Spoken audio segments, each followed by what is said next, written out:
Hola, ¿qué tal? Sean todos muy bienvenidos a una nueva transmisión de Dávila en Vivo. Hoy me encuentro con la doctora Sabrina Oporto, neuróloga de Clínica Dávila, y el doctor Emiliano Astudillo, fisiatra de Clínica Dávila, para que nos puedan conversar sobre la esclerosis múltiple. Doctores, ¿qué tal? Bienvenidos. Muchas gracias por acompañarnos hoy día. Me gustaría partir con una pequeña introducción, no sé si alguno de los dos pudiera explicarnos muy brevemente qué es la esclerosis múltiple. Bueno, empiezo yo si quieren. La esclerosis múltiple es una condición, ya es una condición que hemos tratado nosotros de clasificarla mediante criterios porque es una condición inflamatoria, autoinmune, que ataca el cerebro y la médula espinal. Es muy variable entre paciente y paciente, e incluso entre el mismo paciente puede variar su curso y poco a poco va dejando lesiones en el cerebro de carácter inflamatorio, que después deja como una especie de cicatriz, estas lesiones que hablan como desmielinizantes, ¿no es cierto? Porque es la mielina, como el foro del cable el que se altera. Y bueno, la suma de estas lesiones finalmente dan cuenta de síntomas y de déficit que van progresando en el tiempo. Eso muy resumido, en resumidas cuentas, porque yo sé que ustedes van a hacer muchas preguntas. Bueno, entonces sigamos un poco. Les cuento que durante la semana nos llegaron algunas preguntas respecto a esta enfermedad, condición. Entonces vamos a partir por ahí y a medida que se vayan conectando nuestros pacientes vamos a ir haciendo las preguntas en vivo. Perfecto. Entonces, Nidia, a propósito de lo que comentaba, nos preguntó cuáles son los primeros síntomas de esta enfermedad, de la esclerosis múltiple, en qué consiste y por qué da, cuáles son las causas. Mira, las causas no están muy claras, ¿ya? Hay un riesgo genético, es decir, una susceptibilidad, y esto se vio en base a que poblaciones más bien europeas tenían tendencia a desarrollar esto, pero europeos, por ejemplo, que migran para acá, ¿ya? Tienen un riesgo menor que el europeo que se queda en su país. Eso habla de que hay factores ambientales. De lo que se sabe son algunos virus que son muy frecuentes en todos nosotros, y ese virus desencadena una respuesta inmune que es muy normal. Nuestro sistema inmune lo que hace es reconocer a un patógeno, es decir, trata de defendernos contra un virus o una bacteria, y las células quedan como de, digamos, soldaditos de reserva, y posteriormente, y no se sabe por qué, estas células finalmente atacan el cerebro. Esa es un poco la hipótesis, pero esto va en continuo cambio porque en realidad es un área que es expansiva, que ha tenido mucho crecimiento en lo que es neurología. Ahora, los síntomas dependen de dónde sea la lesión. A veces tú puedes tener una lesión y no tener síntomas. El cerebro funciona en red. Ahora, si lo que primero ataca o principalmente es la mielina, tú tienes que pensar en las zonas que tienen más mielina. Y eso es el nervio óptico, y como uno lo siente, uno deja de ver de a poco, le duele el ojo. Lo que más describe uno es como ver a través de un vidrio empañado. Los colores los siente menos claros, por ejemplo. Mareo puede ser cualquier cosa, así que es muy engañador. Síntomas motores, que no son bruscos, eso es importante, esto es inflamatorio, no es como un accidente vascular que es brutal, digamos, el inicio.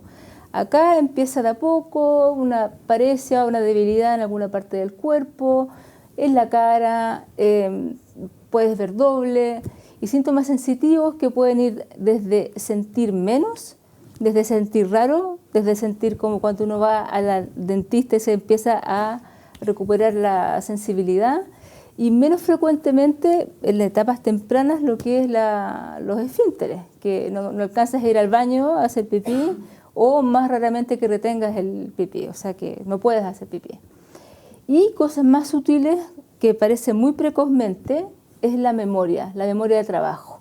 La memoria de trabajo es como la memoria, como dice, bueno, es la memoria rápida del computador, esta cosa de retener la información inmediata. Las cosas antiguas no se olvidan, pero esta cosa de dónde dejé las llaves, cosa que nos pasa a todos estresados, por eso es muy engañoso. Y la planificación, cosa que antes, por ejemplo, lo hacíamos automáticamente, después notamos que tenemos que repensar las cosas, anotarlo en la agenda, en fin, donde tú imagines que puedas haber una lesión en el cerebro médula espinal, Ese es el síntoma. Y hay otro síntoma también que es la fatiga. Sí, eso es importante decirlo. Se da en los pacientes que esta sensación, y que puede ser muy inespecífico, que es este decaimiento, esta falta de ganas, finalmente, que también, como uno le puede referir a los pacientes como de pila mala, ¿ya? Como en el sentido, cómo se siente de energía para hacer una actividad durante el día. Agotado, que no tenga la fuerza suficiente, y como ustedes podrán ver, es extremadamente inespecífico. Pero también es un síntoma que hay que tener presente desde el punto de vista nuestro en la consulta de un paciente que tenga esta falta de energía, fatiga o pila mala, en el cual empezarlo a explorar, porque puede ser tan específico como eso. También puede haber trastornos del ánimo involucrados, y que finalmente hay que ir caracterizando y categorizando. Doctores, ya lo mencionaron ustedes, algunos de estos síntomas son, yo diría que la mayoría, bastante inespecíficos. ¿Ellos vienen acompañados entre ellos, o puede que yo tenga un puro síntoma y que jamás me vayan a diagnosticar? No sé si jamás, pero mucho más difícil en el fondo. Yo creo que ese es el histórico de esta cosa, porque antes muchas veces pasaba que ¿a quién no se le ha dormido la mano alguna vez? Claro. Y siente alguna cosita, qué sé yo, y no consulta, y si vuelve a repetirse, va al consultorio, un doctor, le dicen, ¿sabes qué? Estás cansada, y en fin, un Rabotril y se te pasa, ¿ya? No porque uno no vea algo significa que no existe. Depende de la lupa que nosotros tengamos, que en este caso es la resonancia. Entonces, con el tiempo, antes, cuando no habían resonancias, muchas de estas lesiones pasaban inespecíficas, porque lesiones que dan síntomas más de un día, se pasan, pasé la rabia, se me pasó, y después es otro, pero ya cuando ataca otros órganos, qué sé yo, el ojo, uno ya se empieza a asustar, ¿no es cierto? Entonces, antiguamente había una demora en lo que es el diagnóstico. Ahora la verdad es que la resonancia está al alcance casi de todos, y todo el mundo pide resonancia por lo que sea. Entonces, en ese caso, uno llega a un diagnóstico más precoz. Pero no hay ningún marcador, y eso es bien importante, aunque ustedes lean el informe de un radiólogo, con los que trabajamos muy bien, no hay ningún marcador específico que uno le diga, esto es una esclerosis múltiple, porque hay que descartar otras condiciones, hay una suma de cosas que hay que considerar para finalmente poner la etiqueta. Bueno, doctores, les cuento que ya nos han llegado algunas preguntas en vivo. Bienvenida a los pacientes. Doctora Astudillo, Alejandra quiere saber si es que es posible que los ejercicios retrasen una esclerosis múltiple que ya está diagnosticada. En el fondo, los síntomas de la enfermedad, ¿se pueden pasar con ejercicios? Lo que podemos hacer con los ejercicios es evitar caer en estados de discapacidad y bajar y mantener la funcionalidad. Si bien no se va a curar lo que hablaba la doctora del problema en la mielina, que es como lo que cubre el cable, por decirlo así, pero sí podemos hacer que, manteniendo una musculatura fuerte, manteniendo la fuerza, por ende, manteniendo el control de la marcha, que se ve bastante alterado en estadios un poco mayores, nos va a ayudar que ese paciente, en vez de caer en discapacidad previamente, podamos mantenerlo en el tiempo y hacerlo que los síntomas no sean tan relevantes en su día a día, ¿ya? Entonces, como lo hemos nombrado en otras oportunidades, hablar y mantener una funcionalidad de los pacientes en la condición que tenemos que trabajar todo el equipo médico con el equipo de rehabilitación, y por lo mismo el hacer ejercicio de forma guiada y específicamente por profesionales a cargo va muy de la mano con mantener esta condición de funcionalidad con los pacientes. Deben hacer ejercicio, y depende de nosotros también la prescripción de esos ejercicios. ¿Cuáles serían los ejercicios más recomendados? ¿Va a depender de cada paciente, o de pronto los ejercicios con carga para fortalecer más la musculatura, pero no tanta carga para que no? ¿Cómo funcionaría esto? Sí, efectivamente eso es lo que tenemos que mantener. Primero, un trabajo aeróbico que nos permita generar al menos un trabajo de que el cuerpo y la musculatura y se mantenga en el tiempo y nos permita hacer nuestra vida diaria.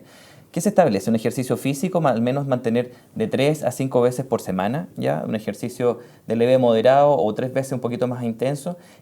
A partir de eso, hacer ejercicios de carga, pero ojo también con los pacientes con esclerosis múltiple, donde la sobrecarga no está recomendada, ¿ya? Entonces, por lo mismo debemos hacer y ejercitar a nuestros pacientes, pero tienen que ser guiados.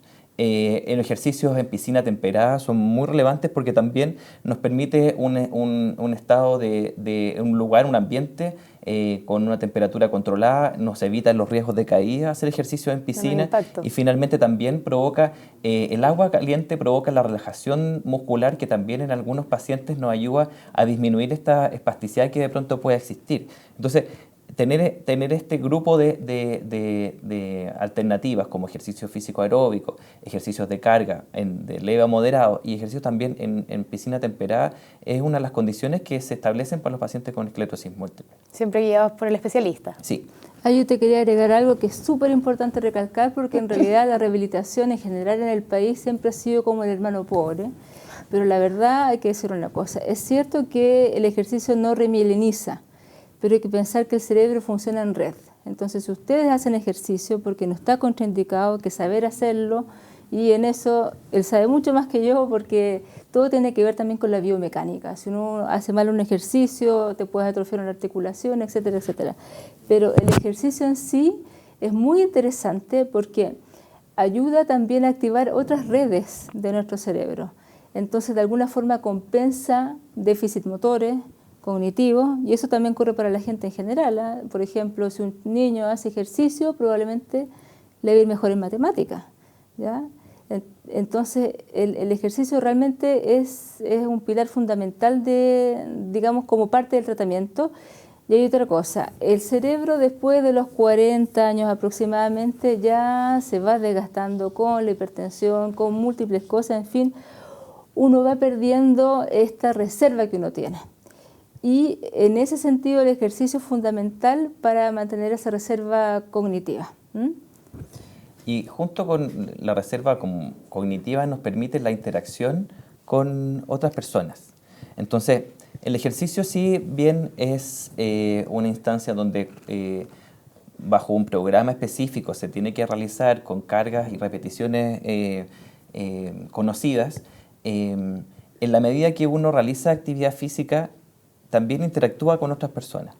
En la medida que interactúa y podemos establecer una condición de red también social, nos permite que el paciente mantenga su estado de ánimo y pueda también compartir en parte la situación en la cual vive y finalmente establezca un ambiente de mejor forma que solamente tener la enfermedad y no compartirla o no conversar o quedarse dentro de la casa que finalmente los termina segregando y discapacitando. Perfecto, o sea, importante el apoyo del entorno también. Absolutamente. Doctora, Andrea nos está preguntando a qué especialista tengo que asistir si es que tengo esclerosis múltiple. ¿Va directamente al neurólogo? Entiendo que este tratamiento es como más multidisciplinario, pero ¿cómo se va guiando esto? Mira, primero uno si tiene una duda de un síntoma, por ejemplo, hay que ir al neurólogo general, ¿ok? Después, si hay sospechas, habitualmente descansamos mucho en la resonancia, si bien eso no es el sello diagnóstico. Y ahí lo que ocurre en la práctica es que los neurólogos generales o a veces otros especialistas que ven algún síntoma sospechoso nos refieren los pacientes a neurólogos subespecialistas en lo que se llama, no hay una especialidad de esclerosis múltiple, se llama neuroinmunología. Es una mezcla en el fondo de las enfermedades del sistema inmune que atacan el cerebro y la médula espinal, ¿ya? Y en los nervios periféricos también. Esa es como la ruta clínica que uno debiese hacer. Y ahí, bueno, obviamente uno descarta cosas. Los neurólogos funcionamos al revés de los cristianos. En general, descartamos cosas, nos aproximamos lateralmente a un diagnóstico y obviamente tratamos de que sea un trabajo multidisciplinario porque, por ejemplo, la alimentación es importante. El ejercicio físico en alguien que está bien es importante, en alguien que ya está mal requiere aún más cuidado. Los oftalmólogos, por ejemplo. Es decir, hay muchos profesionales a los cuales nosotros tenemos que echar mano, ser amigos de reumatólogos, etcétera. Porque no es raro también que alguien con esclerosis múltiple tenga una artritis reumatoidea o una cosa parecida a un lupus. Entonces se mezclan varias cosas en realidad.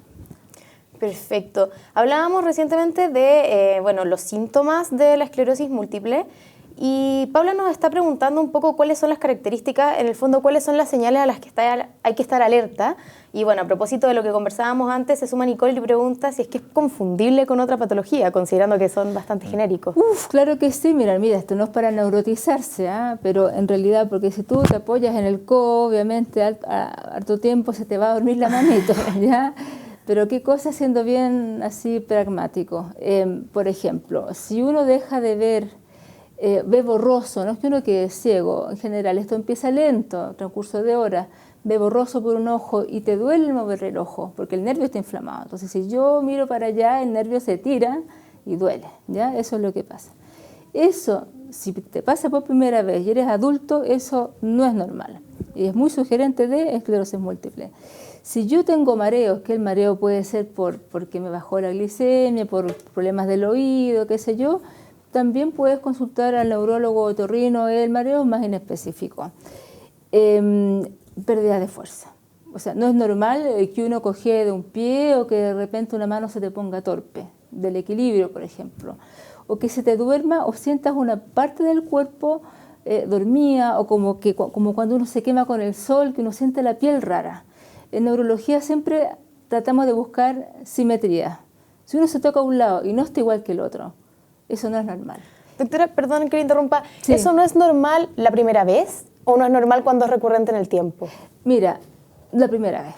Yo te diría la primera vez, porque hoy en día, ¿cuál es la idea? Uno tiene acá, como uno habla de infarto cerebral, acá también tempo-cerebro. Porque si hay una lesión y tal vez se pasa el síntoma, es porque hay otra parte del cerebro que compensa, y plasticidad, o no joven, etcétera, etcétera. Pero si yo espero que me pase de nuevo, y otra vez, esto es como la punta de un iceberg. Es decir, la parte visible de síntomas yo me puedo sentir muy bien, pero por debajo ya no tengo cerebro. Entonces después falta un último ataque y quedo con secuela. Entonces yo diría que el primer síntoma no es para acudir a una urgencias probablemente. Ahora, si yo un día dejo de ver, yo voy corriendo, ¿me entiende? Pero de repente si yo siento menos una mano, y ojo, si esto no es brusco, repito, si esto es brusco, si yo dejo de mover todo el lado de un cuerpo o de sentir menos una parte del cuerpo o veo doble y esto ocurre brusco, tienes que pensar que es un infarto, ¿ok? De ahí tienes poco tiempo para ir a una urgencia. Agarras un taxi, tal vez la ambulancia se demora más y vas a la urgencia, porque eso sí tiene arreglo y tiene otro tratamiento.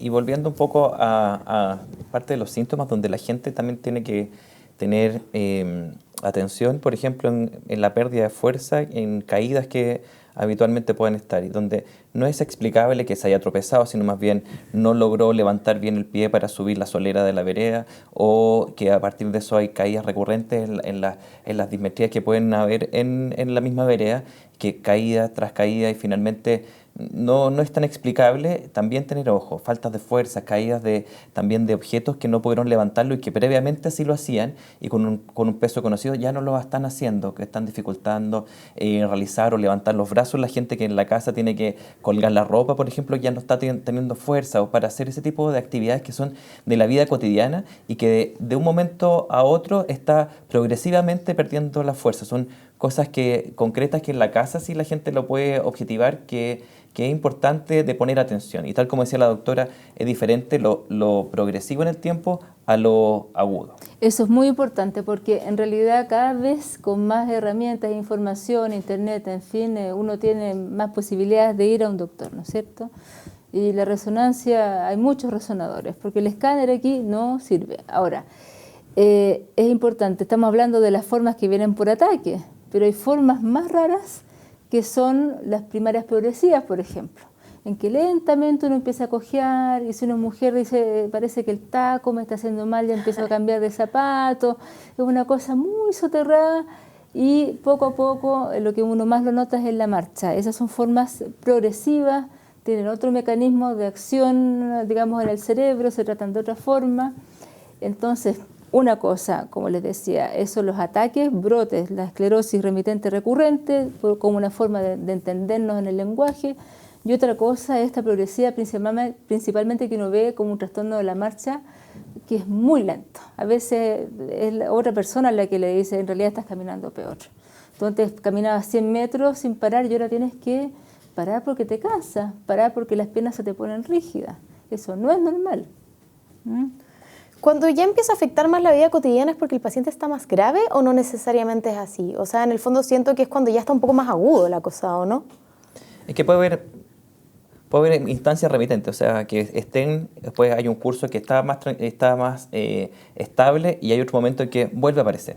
Yeah. Entonces, no es una progresión lineal muchas veces, sino más bien momentos de mayor sintomatología, por decirlo así, y después deja estar y vuelve nuevamente, que es la mayoritaria.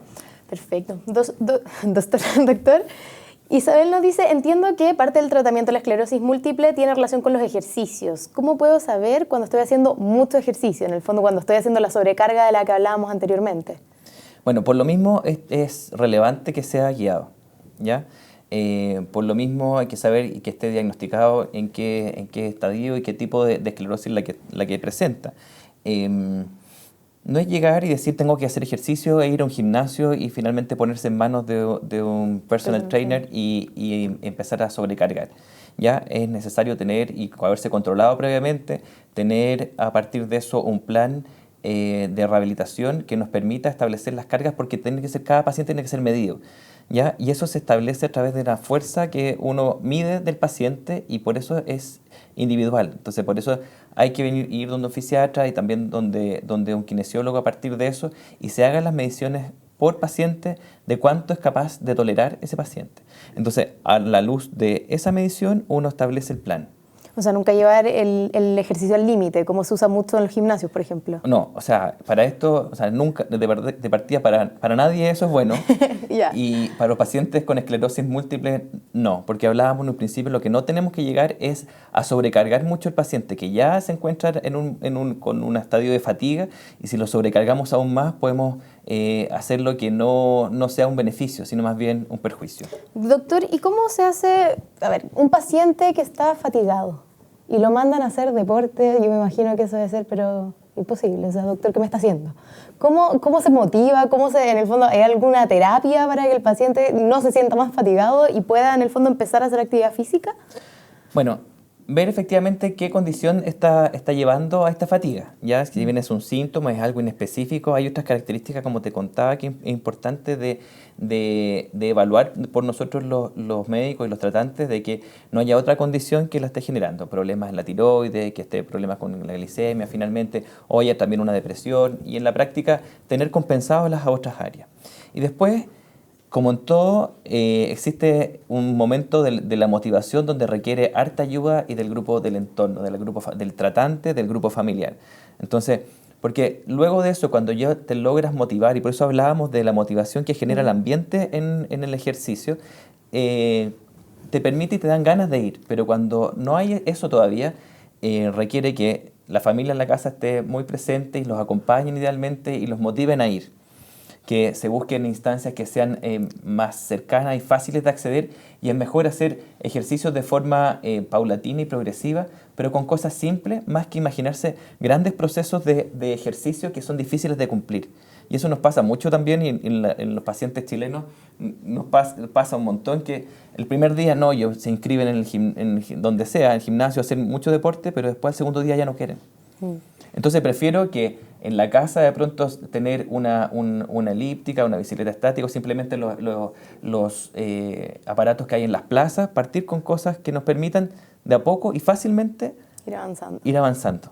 ¿Ya? Entonces, si logramos como objetivo 3 veces por semana 25 a 30 minutos de ejercicio, nos va a permitir que después nos den ganas de ir avanzando. Hay otra cosa ahí al margen, que el ejercicio quita la fatiga. Ojo. Sí. Es decir, al principio a todos nos cuesta empezar un hábito. Ya toma como 2 meses de que esto se haga automático, como lavarse los dientes. Pero hay que hacerse el ánimo, de a poquito, porque si no, uno está condenado a frustrarse como todo en la vida. De a poco, realista, lo que sea más, práctico para uno hacer, como dice. Pero el ejercicio quita la fatiga. Ahora, si uno está muy mal para ocupar una máquina, lo que también está demostrado son terapias como el yoga, por ejemplo, que no es de alto impacto, te aumenta la flexibilidad y la concentración. Cuando hablamos de ejercicio y de reserva funcional, no solamente es correr y el cuerpo y la cosa del músculo, es la mente. Y eso no implica que esté todo el día jugando sudoku. Puede ser que te empieces a hacer o a aprender cosas que nunca antes había aprendido. Tal vez no todos podemos tener el tiempo de aprender a sacar fotografías como el doctor, que es experto, pero sí puedes empezar de a poco a lavarte los dientes con la mano izquierda si eres diestro. Cosas muy, digamos que pueden pasar muy desapercibidas, pueden tener un alto impacto cognitivo. Porque esto de la fatiga es muy inespecífico, la gente no le cree a uno porque dicen, pero estás caminando, estás joven, ¿de qué te estás cansando? Pero hay fatiga, no se ve en la sangre, pero hay fatiga. Cuando ustedes ponen a un paciente, por ejemplo, que le dicen, lee esto, alguien normal, se activa tal área del cerebro. Alguien con esclerosis múltiple, se activan 10.000 áreas del cerebro. Entonces, quiere decir que para hacer la misma tarea, tienen que echar de mano todos los recursos que tienen y eso cansa, ¿ya? Así es que también hay que hacer ejercicio mental y también eso va de la mano con lo que es cognición social. Interactuar también es un factor con otras personas, obviamente, de prevención de estas cosas, prevención de Alzheimer. Eso. Doctora, a propósito de estas otras actividades, o doctor, quien quiera, Magali pregunta si es que las termas podrían servir como una terapia alternativa. Bueno, la terma es un ambiente de agua caliente, ¿ya? Y eso de alguna forma nos permite un ambiente de fisioterapia natural, ¿ya? Eso también nos ayuda en la medida que sea un paciente que el cual tampoco tenga otros medicamentos que lo vasodilaten, como por ejemplo insuficientes cardíacos, que aquí puede haber varias patologías involucradas en general. Entonces, ese tipo de pacientes donde el agua caliente es una forma de que puedan flexibilizar la musculatura, sí, nos ayuda, ¿ya? Evidentemente uno no va a poder estar en la terma todo el tiempo, pero hay momentos en los cuales ir nos puede ayudar. Y como te decía anteriormente, estar en una piscina en agua temperada, una temperatura agradable, que sea de fácil resistencia, no estamos hablando de temperaturas de los 44, 42 grados, 41 grados, 40, sino estamos hablando de 34 grados, que finalmente sea agradable para el cuerpo, sí nos va a ayudar, ¿ya? Por ende, tanto las termas cada cierto tiempo como buscar, y cada vez hay más lugares donde podamos tener piscinas temperadas. Por lo menos acá en la región metropolitana hay varias, y en provincia también he preguntado, hay lugares que uno puede acceder y tiene que preguntar. Perfecto. Doctora, Fran quiere saber cómo impacta el cigarro en la esclerosis múltiple. No, y no. Deje el cigarro y notíciese, yo no sé qué terapias hay, pero no. Porque, ¿qué pasa? El cigarro, aparte de lo que es cardiovascular y todo lo que sabemos, porque ustedes saben que no es solamente nicotina, tiene como 1000 compuestos más químicos que, bueno, no sé quién se lo daría, pero en realidad el cigarro produce mecanismos de degeneración, contrarresta mucho de los efectos beneficiosos de los fármacos que no son tampoco inocuos. Es decir, es en realidad auto-boicotearse. Cigarro, no. Y de mi punto de vista, y no hay evidencia tampoco, que la marihuana tampoco existe, ¿ok? La marihuana relaja, uno se pone contento, pero demencia produce demencia, deterioro cognitivo, fuera del periodo que uno está high, como se dice. ¿Ya? Problema en la concentración. En la concentración hay personas que pueden gatillar brotes de bipolaridad, de esquizofrenia, en fin. Para esto, la esclerosis múltiple no, y cigarro tampoco. No aspire nada. Lo siento, no. Bueno, a esto se suman Fran y Andrea. Quieren saber cuál es la edad a la que da esta enfermedad, jóvenes, adultos, y si se da más en hombres o mujeres. Mira, lo que pasa es que hoy pasa algo raro, que cada vez vemos más variabilidad en la presentación, pero lo clásico es en mujeres jóvenes, ya entre los 20, 40 años aproximadamente. ¿Como yo? Ya, pero tranquilo, ¿ah? El estrés, la vida es normal, pero vivir estresado no es bueno. El estrés continuo igual tiene un impacto en el sistema autoinmune, ¿ok? Eso no significa que nos vamos a todos al campo a cultivar papas, porque no se puede. Pero bueno, en fin, la pregunta va, en general sí, hay una preponderancia en mujeres entre 20 a 40 años, hemos visto pacientes mayores y en hombres tiende a ser un poquito mayor. Y es peor cuando le toca al hombre, son menos, pero cuando viene habitualmente es más agresivo. Todo esto obviamente con una variabilidad, ¿no es cierto?, que de esto no es exacto, porque también hemos visto niños chicos cuyo diagnóstico es muy difícil, en un cerebro que está en desarrollo, que es difícil de interpretar la imagen, niños de 3 años que debutan con esclerosis múltiple, y eso es factor de investigación porque esto no era así. Bueno, Paula tiene una duda y quiere saber si es que una persona con esclerosis múltiple, una mujer, puede tener hijos. ¿O hay algún tipo de riesgo? Me imagino, no sé si para ella, para la guagua. Mira, de nuevo, y esto no es una respuesta polite, como se dice, obviamente sí es paciente a paciente. Ahora, el embarazo tiende a ser protector, ¿ya? Uno más bien preconiza, si no es una enfermedad demasiado agresiva o medianamente agresiva, que la persona se embarace, idealmente sin fármacos. Hay algunos fármacos que son seguros durante el embarazo y uno los ocupa realmente en pacientes que pudiera tener temor a hacer una descompensación, pero es raro que uno tenga una descompensación durante el embarazo. Ahora, si bien esto no es una enfermedad hereditaria 100%, los ingleses que hacen mucho estudio epidemiológico aconsejan que si te embarazas, la guatita esté expuesta al sol. Es decir, que tu guagua le llegue vitamina D. Pudiese aminorar el riesgo de hacer una esclerosis múltiple la guagua. Eso, pero una mujer, es decir, no hay una incompatibilidad de esclerosis múltiple y embarazo. Eso era una cosa que estaba muy en el inconsciente, pero eso parte de la ignorancia de la evidencia que tenemos hoy. Yo quiero agregar de lo que dijo la doctora la importancia de la vitamina D. ¿Ya? Lo hemos nombrado en otras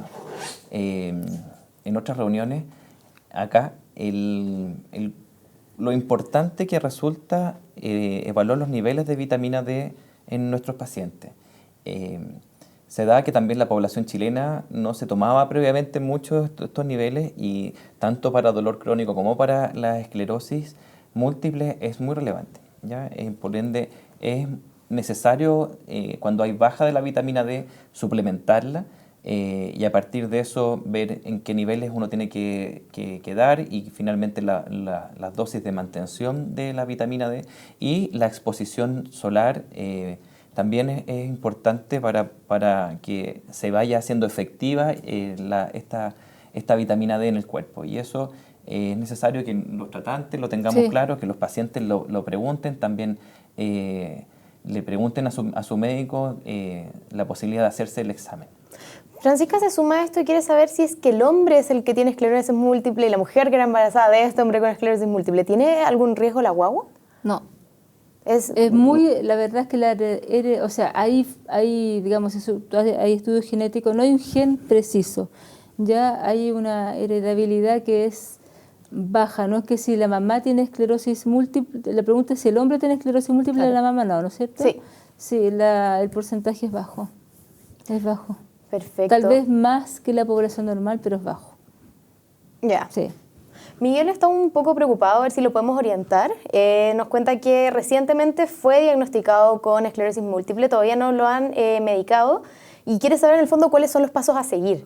¿En qué red está él? Bueno, a ver si nos responde. Se puede preguntar, a ver, acá hay una vía o una ruta, ¿ya?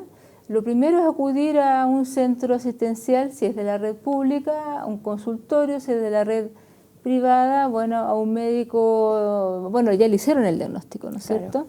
Ya, en el centro, lo que es la red pública, tiene que ser derivado al Hospital Barros Luco, ¿ya? Que es el centro nacional de esta patología, quien, digamos, confirma y tiene que definir qué diagnóstico es el más adecuado para él.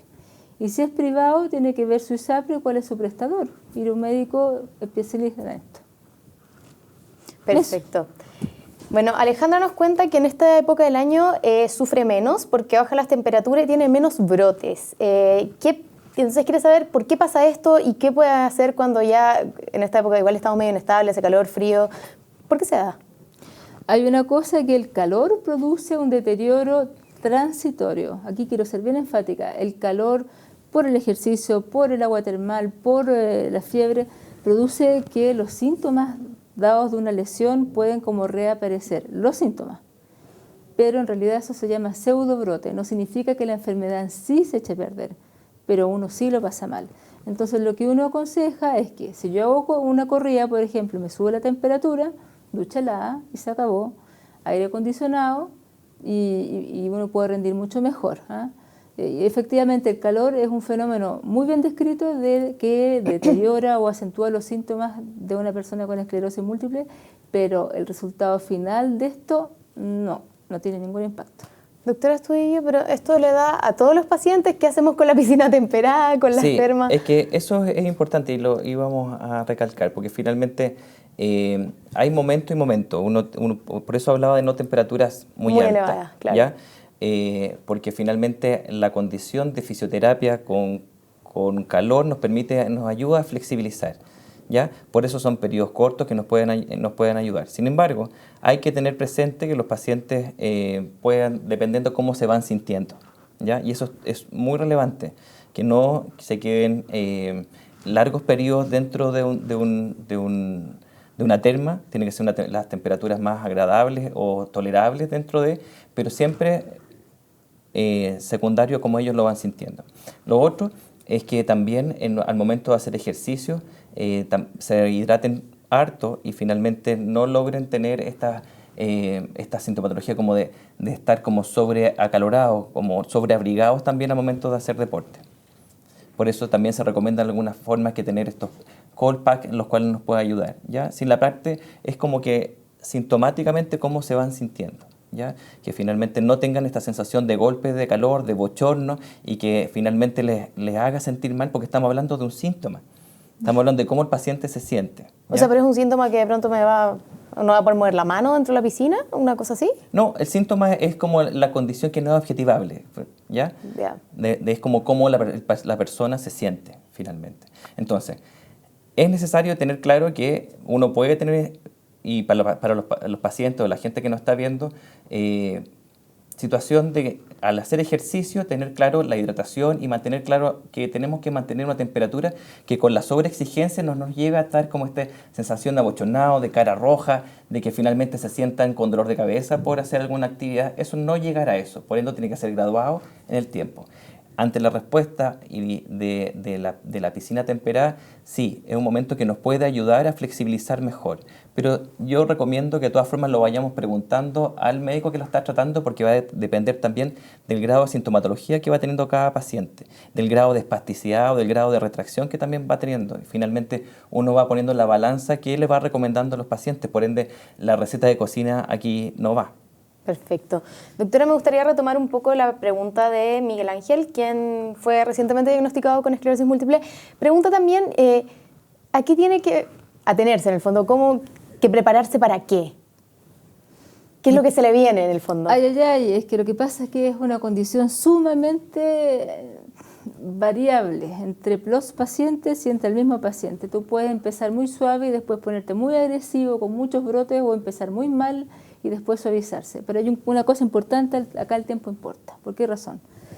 Hay personas que tienen muchos ataques al principio y otras que tienen uno que otro, pero finalmente la reserva funcional tiene un tope, ¿no es cierto?, no es ilimitada, y cuando llega a un estado en el cual ya hay discapacidad motora, en ambos pacientes hay una cosa que se llama como amnesia de la enfermedad.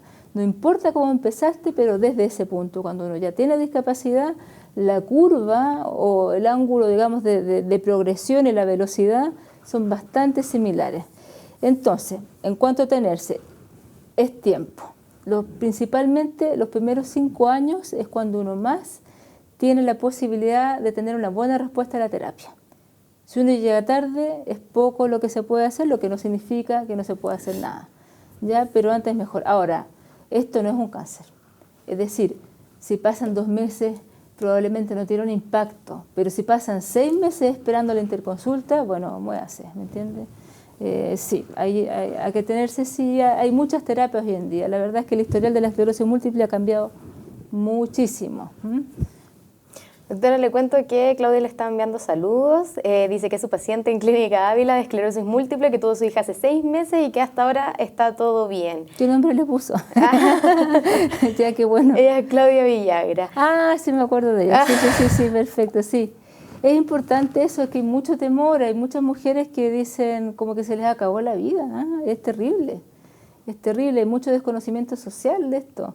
Hay mucha gente que oculta esto en los trabajos porque dicen, si se ausenta de repente por un resfriado, es que este tipo viene mal. Entonces, ese es el mensaje también que yo quisiera transmitir y me hago responsable de mis palabras, que hoy en día hay mucha terapia, hay mucha intervención multidisciplinaria, que los pacientes sepan que también hay cosas que ellos pueden hacer por sí mismos. Es importante esta fundación que tienen porque esto no es un muro de los lamentos, o sea, hay que crear redes de apoyo en varios ámbitos. Y la verdad es que los tiempos que vivimos, incluso en Chile acá, tenemos un ambiente, aunque no lo crean, privilegiado en acceso a terapia. Uno va a Italia, por ejemplo, y dicen, no puedo creer que estás con esto. Entonces, en cuanto a acceso a terapia y a muchas cosas, yo creo que uno no tiene que ser pesimista para nada. Bueno, doctora, siguiendo, Claudia además comenta que quiere saber, bueno, que la va a venir a ver pronto, pero quiere saber cuánto tiempo puede estar sin tratamiento por la lactancia. Su hija ya tiene 6 meses. Ay. Mira, yo creo que el cerebro de la guagua es súper importante, no hay nada que reemplace la leche materna, tiene, digamos, inmunoglobulinas, defensas que son específicas para el hijo, la naturaleza es sabia, ¿ya? Y el cerebro de la guagua depende muchísimo de la lactancia, además de lo que es el apego y todas esas cosas. En fin, ahora, yo de lactancia la verdad no soy experta, hay muchos expertos en lactancia, pero es controversial. Hay estudios que dicen de que la lactancia por las hormonas que se generan puede incluso producir remielinización, cosa que no hemos logrado nosotros, y que puede incluso ser un periodo protector de brotes. Entonces, por ejemplo, si la paciente es muy agresiva, le decimos 6 meses para el cerebro de la guagua y retomamos. Y si la paciente tal vez antes no es tan agresiva, es decir, no tenía muchos ataques, bueno, puede dar pecho 1 año. Hay que irla viendo. Eso. José cuenta que él o ella, no sé si es hombre o mujer, y su hermana tiene esclerosis múltiple. ¿Esto es solo coincidencia o es recurrente que pase? No es recurrente, ahí como le digo es una cosa muy heterogénea. Hay algunos factores no hay un gen específico, pero sí hay algunos grupos como de marcadores inmunológicos que están determinados por genes que son más, digamos que predisponentes no son de uso comercial frecuente en Chile, pero claro, entre hermanos obviamente hay un riesgo mayor comparado a la población normal. Doctor, Isabel nos pregunta ¿qué relevancia tiene la alimentación en una persona con esta patología? ¿Hay que tener algún tipo de alimentación especial o no? Tiene que ser una alimentación balanceada, ¿ya? Y suena cliché, pero es cierto. Muchas veces pasa que los pacientes se sobresuplementan con distintos tipos de vitaminas y que no es lo que uno debe seguir. Finalmente, ¿qué tienen que tener? Alimentos que nos ayuden a tener vitamina D, como se los comentaba, y qué alimentos son esos. Por ejemplo, los pescados, al menos consumir pescado 2 veces a la semana, algunos pescados que tengan un poco más contenido graso, como el salmón, por ejemplo, el consumir la yema de huevos también nos ayuda con esto, algún tipo de mantequillas de alguna forma, sí, y con respecto a otras frutas y verduras tiene que estar muy presente en la alimentación.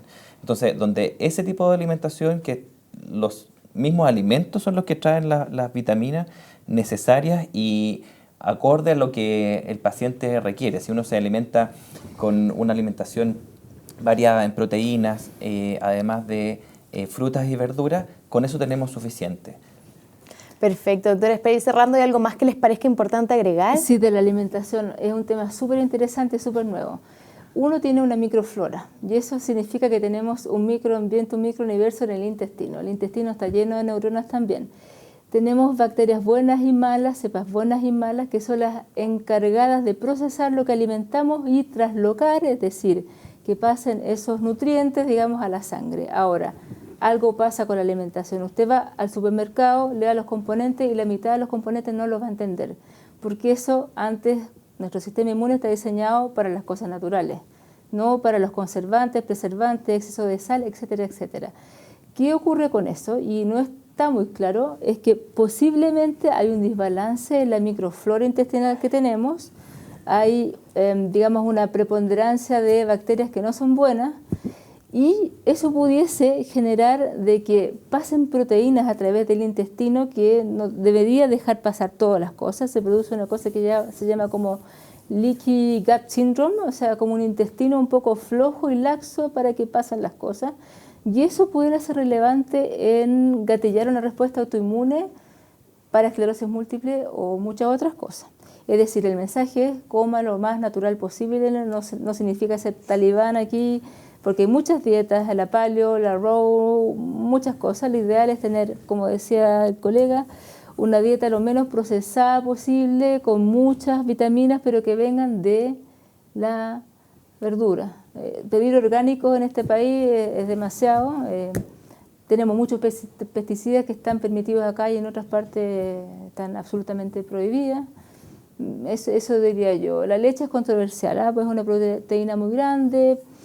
Hay centros en los que acá tenemos un centro que se pueden hacer test para ver si uno tiene intolerancia a algunos alimentos también. Es decir, tampoco significa sufrir en la alimentación por las puras. Pero el mensaje es, del supermercado, cómase aquello que tenga menos palabras que usted no entienda, porque eso no es natural. Perfecto. Doctores, para ahora sí ir cerrando, nos queda una última pregunta de Esclerosis Múltiple Chile. Bueno, quieren agradecer a los especialistas por el conversatorio y les mandan sus felicitaciones. Además, aprovechan de contarnos que durante la temporada de invierno la pregunta más frecuente de los pacientes es si es que pueden o no vacunarse, ya sea por influenza u otras vacunas. ¿Podríamos responder esto? Sí, mira, hay varias cosas. Primero, las vacunas, depende si uno está tratado o no, ¿ya? La esclerosis múltiple per se no debiese ser contraindicación para vacunas. Las vacunas que son pedazos de virus, es decir, digamos antígeno o virus muerto, no hay ningún problema. El problema puntual está dado con pacientes con tratamiento y que tienen virus vivos atenuados, de los cuales no hay mucho, que son el sarampión, que ahora ustedes saben que gracias a algunos ahora es una emergencia epidemiológica, y la fiebre amarilla, que acá no es un foco, pero sí cuando uno va a Brasil es importante. Entonces, ¿cuál es el riesgo? Como son virus vivos atenuados, significa que es un virus a medio morir saltando. Si yo tengo las defensas bajas, puede ocurrir de que se desarrolle la enfermedad, o puede ocurrir también de que esa vacuna no me sirva, porque cuando yo inyecto el virus, estimulo a mi sistema inmune, los entreno, cosa que si cuando me venga un sarampión, mis linfocitos ataquen al tiro. Es como un entrenamiento. Ya, ahora, el efecto de la vacuna, y eso lo saben mucho mejor que yo los inmunólogos, es que tenemos un muy buen equipo, es más o menos 4 meses. Es decir, si usted quiere viajar o va a recibir alguna inmunoterapia cuyo target, cuyo foco de ataque es justamente matar o modular algunas respuestas inmunes, vacúnese entre 4 y 6 semanas antes. Y dependiendo cada droga, puede ser unas 6 semanas después o 3 meses después. En el caso de que usted perentoriamente tenga que viajar y no pueda recibir vacunas de tipo virus vivo atenuado, una cosa fácil que le dura un mes es como un escudo que se llama inmunoglobulina polivalente. ¿Qué significa? Usted junta sangre de mucha gente, la filtra, solamente junta las inmunoglobulinas, que también ahí van defensas contra muchos virus y bacterias, y eso le permite no contagiarse durante un mes, porque eso se va a eliminar, y le da tiempo un poco de hacer una vida normal, porque acá el enfoque es que uno lleva una vida normal, que uno no viva en torno a la enfermedad. Ese es el mensaje. Perfecto, ya se nos acabó el tiempo. Doctores, muchas gracias por acompañarnos hoy día. Gracias. Todos nuestros pacientes no olviden que pueden revivir esta transmisión a través de nuestro fanpage de Facebook, y que todas las preguntas que no pudieron ser contestadas, que llegaron durante la transmisión, las vamos a responder a través de nuestras redes sociales. Muchas gracias.